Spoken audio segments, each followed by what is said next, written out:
En el Evangelio de Lucas, siguiendo otra vez la vida pública de Jesús, nos encontramos nuevamente con la discusión sobre el sábado, sobre la ley. ¿La ley es para el hombre o el hombre es para la ley? Jesús lo dijo claramente, la ley es para el hombre.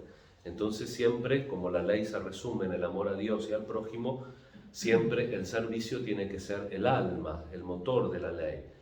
Y parece que los sábados un poco lo espiaban a Jesús a ver qué hacía. El otro día, porque comían los discípulos frotando las espigas y se comían los granos en sábado, y ahora la mayor parte, de hecho, de las curaciones Jesús las hace en sábado, lo cual él siempre sostiene, y de hecho el sábado va a dar culto a Dios. Él no está en contra del culto, sino en contra de la deshumanización del culto, proteger de tal forma las normas, que las normas sean lo principal y no la persona por las cuales están vertidas las normas. De hecho, el hecho de que él cure en sábado quiere decir que el sábado en el Antiguo Testamento y el domingo en el Nuevo Testamento son un día del Señor, y entonces el Señor también se manifiesta, se preocupa, toca, bendice, cura a su pueblo.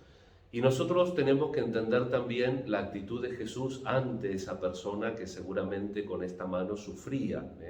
Tal vez el rostro delató el sufrimiento de esa persona, y Jesús hace ese milagro también para tocar el corazón de los que lo criticaban sin razón, dirigiendo una mirada, dice Lucas, y Marcos, recordemos, dice dirigiendo una mirada llena de ira e indignación. Jesús preguntó qué está permitido hacer en sábado: hacer el bien, el mal, salvar una vida o perderla.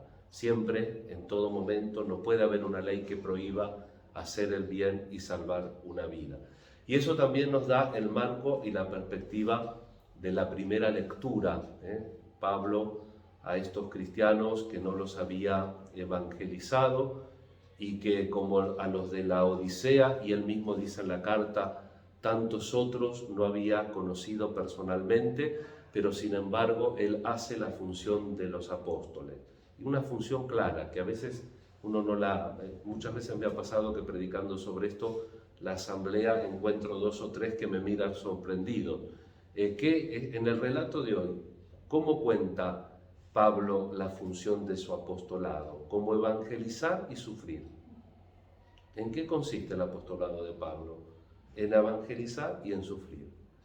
Y justo en esta carta, él está preso, recordemos, esta carta más o menos dijimos cuando empezamos a leerla, desde el año 63, él tiene prisión domiciliaria en Roma, entonces se dedica, recibe gente, inclusive si hubiera podido, se conoce presos que hacían traslados, por supuesto siempre con la guardia, ¿no? Con el centurión, pero que se movían en una prisión domiciliaria, y Pablo evangeliza y sufre. Ustedes no saben lo que sufro, porque dice al principio de la perícopa seleccionada para hoy: completo en mi carne lo que falta a los padecimientos de Cristo por el bien de su cuerpo, que es la Iglesia.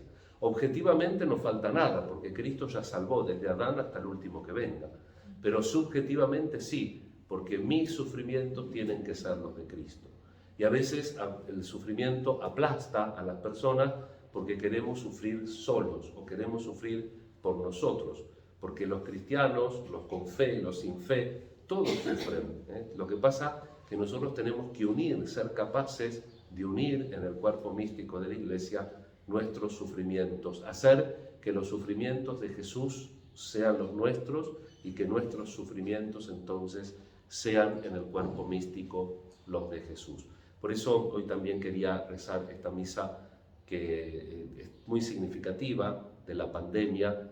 Vieron que la oración colecta resume muy bien todas las peticiones, los difuntos, los trabajadores sanitarios, todo lo que esta situación va generando, y que siempre la tenemos que contemplar precisamente en la perspectiva de la confianza, de la esperanza de Dios, en una clave no de castigo, pero sí de purificación, y también en esta clave de comunión en los sufrimientos, que desde la última reforma del misal de Pablo VI, hecha por San Juan Pablo II, tenemos 3 formas de pedir que se recen por los dones. La clásica: recen, hermanos, para que este sacrificio mío y de ustedes otro que dice en el momento de ofrecer el sacrificio de toda la iglesia, y este otro más largo que está inserto en esta teología del sufrimiento en el cuerpo místico de Cristo. Rezan, hermanos, para que llevando al altar los gozos y las fatigas de cada día nos dispongamos a ofrecer el sacrificio agradable.